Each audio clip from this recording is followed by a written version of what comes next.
All right, I'm sitting here at McDonald's with Mr. Goodrum. Can you tell me a little bit about yourself, sir? Yeah, well, I came here to Atlanta in '82, so I've been here now 29 years and 6 months and a few days, and that's when I bought this restaurant, which was about 10 years old when I bought it. And I had it remodeled for about 5 times, and after you can just do it so many times, and then it just needs to be redone. And the West End is just like my second home, which I spend about 3/4 of my time here between this restaurant and my office next door. So I thought the best thing you could do for this community, it needed a big facelift. And that's what I did. I didn't want to do no more remodel.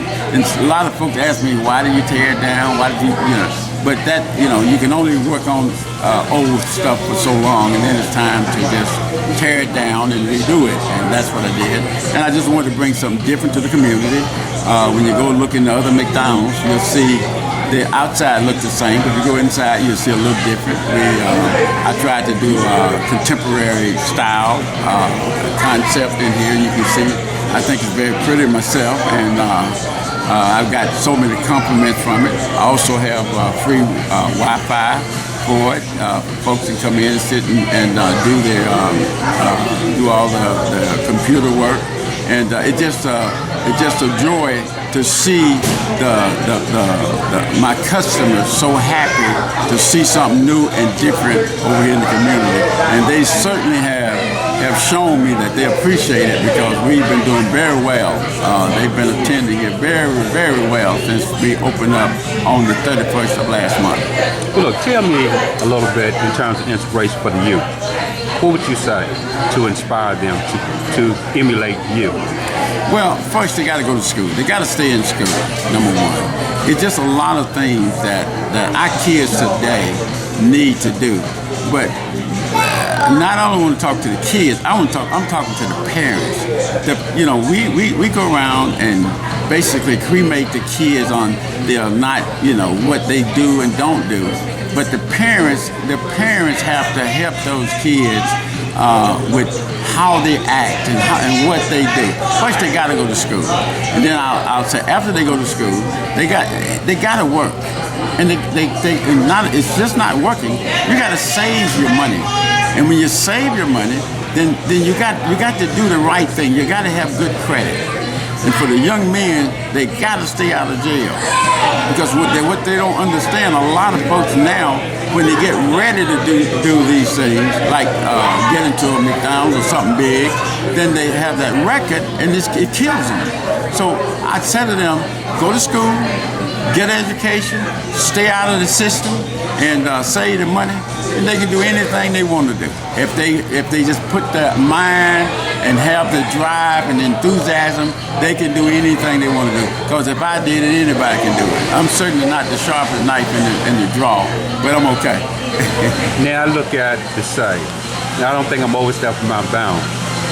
You are one of the largest black employers in the city of Atlanta, or in the metro area. How do you feel on that?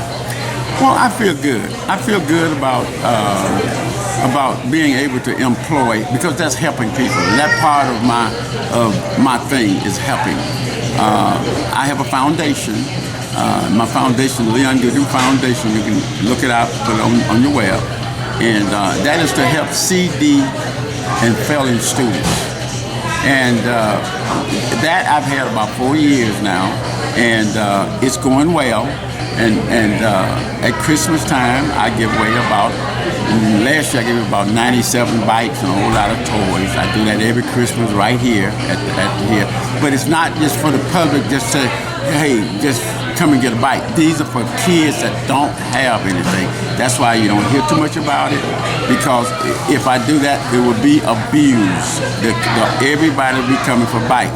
This is for the individual families that having problems, that just do not have anything for the kids, and those are the families that I am working at. So it's just being a large employee the largest, as you say, the employee. Well, I do.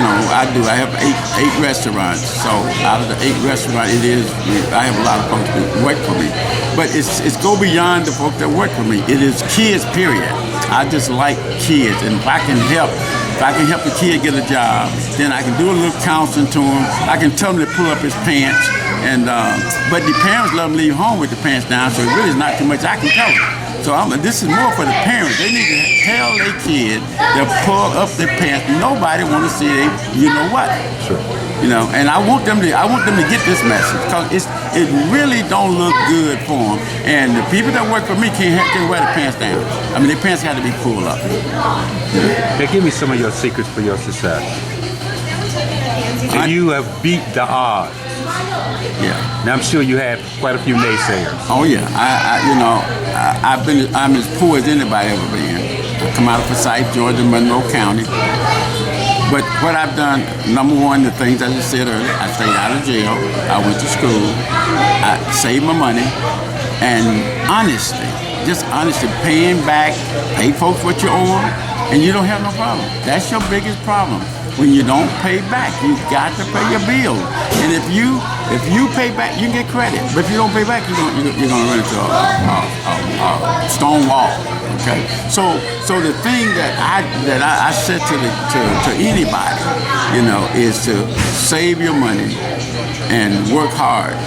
You can overcome just about anything. The thing that I say, I spend 8 hours of rest, 8 hours attending to my business, and 8 hours of leaving other folks' business alone.